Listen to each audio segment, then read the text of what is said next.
بالوں سے انسان زیادہ خوبصورت دکھتا ہے، لیکن یہی بال اگر گرنا شروع ہو جائیں تو خوبصورتی ماند پڑ جاتی ہے۔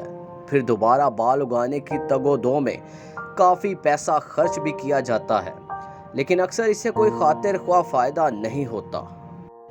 کیلوں کو چھلکوں سمیت گرائنڈ کر لیں، شہد میں اچھی طرح مکس کریں، جہاں گنج پن ہے وہاں یہ پیسٹ لگائیں۔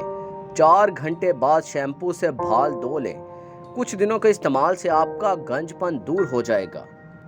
اگر سر میں گنج پن آ جائے تو سرما اور کسٹر آئل ملا کر متاثرہ جگہ پر لگانے سے نئے بال اگنا شروع ہو جاتے ہیں۔ اس ٹوٹکے کو چند ہفتے لازمی استعمال کریں۔ پیاز کا رس نکال لیں، اس میں ناریل کا تیل شامل کریں اور بالوں پر لگائیں۔ پیاز کا رس لگانے کے 2 گھنٹے بعد اس کو پانی سے دھو لیں اور شیمپو کا استعمال نہ کریں۔ اس کو 1 ماہ میں 3 بار ضرور استعمال کریں۔ بہترین طریقہ گنج پن دور کرنے کا یہ ہے کہ آپ اپنی توجہ کو دوسری چیزوں پر لگائیں، مثلا نئے کاموں کو شروع کریں یا کوئی نئی ہابی یا مہارت سیکھیں۔ اپنے ذہن کو مشغول رکھنے سے آپ گنج پن کو دور کر سکتے ہیں۔